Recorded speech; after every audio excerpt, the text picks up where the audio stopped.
1 મહિનાનો ટાઈમ મળ્યો છે. હવે આ 1 મહિનામાં ધડબડાટી ન કરી દઉં તો હું ગોરાવાના પેટનો નહીં, બરાબર. હવે જેને જેમ લડવું એમ લડો. અને ઓલા જે હરામીના જે રાજકોટના રહ્યા અને એમ કહેતા હતા અમે ચાવલકુંડલા આવવાના છીએ, એટલે ચાવલકુંડલા અવાય નહીં તમારાથી. હવે તમને ચેલેન્જ ફેંકું છું. હવે ખાલી જો એક અમિત ડાભી, રામજી ખાંગરવાળો અને આરબી પરમાર, આરસી સોલંકી અને ભાવેશ હળવદિયા, હવે તમને અહીં ચેલેન્જ ફેંકું છું, બરાબર. હવે તમે આવો, બરાબર. હવે તમે સતુ ભુવાના પાવરે, હરામીના પેટના નીસ મારી નાવ, સતુ ભુવાના પાવરે તમે એટલું ઉડતા હતા, પણ સતુ ભુવાએ જે તમને તરસોડ્યા છે ત્યાં ટેજ ઉપર ચડવા દીધા નહીં, એ અમને બધી માહિતી છે. એટલે તું મોટી મોટી કરીમાં અને તું વાતે વાતે પાછા પોપટ ભુવાનું લેજો. પોપટ ભુવાનો વિલો જ ન કરો. અરે પોપટ ભુવા હું તારો બાપ છે?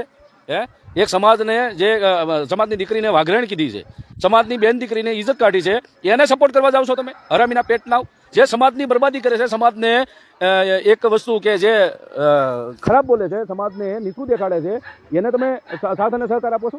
હે, તું એમ કહેશો કે પોપટ ભુવાની પાસે અમે જઈએ છીએ. જા પોપટ ભુવા પાસે જાઓ, જેને જવું હોય એને પોપટ ભુવા પાસે જાઓ, પોપટ ભુવી પાસે જાઓ, પણ તમને છોડવાના થતા નથી. એટલે આવો હવે સાવરકુંડલામાં મોસ્ટ વેલકમ તમને, ગમે ત્યારે તમને મોસ્ટ વેલકમ છે. તમે આવો.